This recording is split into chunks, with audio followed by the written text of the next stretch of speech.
Hello hi നമസ്കാരം. അങ്ങനെ മാർവലിന്റെ ഏറ്റവും പുതിയ ഫിലിമായ തണ്ടർ ബോൾട്ട് കണ്ടു.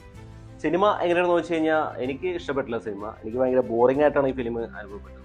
ഇതിന് മുമ്പ് ഇറങ്ങിയ ക്യാപ്റ്റൻ അമേരിക്ക കണ്ടപ്പോഴും സെയിം അവസ്ഥ തന്നെയായിരുന്നു. ഈ സിനിമയിൽ എന്താ പ്രശ്നമെന്ന് വെച്ച് കഴിഞ്ഞാൽ ഭയങ്കര സ്ലോ ആണ് ഫിലിം. നമ്മളൊരു മാർവലിന്റെ ഒരു ഫിലിം കാണാൻ പോകുമ്പോൾ നമ്മൾ എന്തൊക്കെ പ്രതീക്ഷിക്കുന്നുണ്ടോ ഒന്നും കിട്ടുന്നില്ല എന്നുള്ളതാണ് ഒരു അടിപൊളി ഒരു ഫൈറ്റ് പോലും ഈ സിനിമയിൽ എനിക്ക് കാണാൻ പറ്റി. ഈ സിനിമയുടെ കഥ പറയുകയാണെങ്കിൽ ചിതറിക്കിടക്കുന്ന കുറച്ച് വില്ലന്മാരെയൊക്കെ കൂട്ടി അവരൊരു പുതിയ സൂപ്പർ ഹീറോ സംഭവം സ്റ്റാർട്ട് ചെയ്യുന്നതാണ്. ഇനി ഇവരാണ് പുതിയ അവഞ്ചേഴ്സ് ആയിട്ട് വരാൻ പോകുന്നതൊക്കെയാണ് ഈ ഫിലിമിൽ അവർ പറഞ്ഞു വയ്ക്കുന്നത്. അപ്പൊ ഇവരാണ് ഇനി പുതിയ അവഞ്ചേഴ്സ് ആയിട്ട് വരുന്നത്.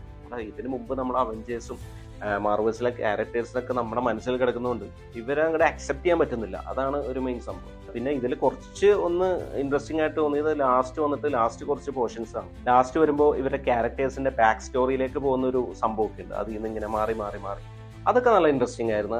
ആ ഒരു പോർഷൻ അടിപൊളിയായിരുന്നു. പിന്നെ ലാസ്റ്റ് വരുന്ന ടൈലന്റും കാര്യങ്ങളൊക്കെ അത് ഓക്കെ ആയിരുന്നു. ഇനി നെക്സ്റ്റ് വരാൻ പോകുന്ന ഫിലിം അവർ ഇൻട്രൊഡ്യൂസ് ആയിട്ട് ചെയ്യുന്നത് അതൊക്കെ ഓക്കെ ആയിരുന്നു. പക്ഷെ സിനിമ മൊത്തത്തിൽ ഓക്കെ ആണെങ്കിൽ ഒരു നിരാശയാണ് എനിക്ക് സമ്മാനിച്ചത് ഈ ഫിലിം.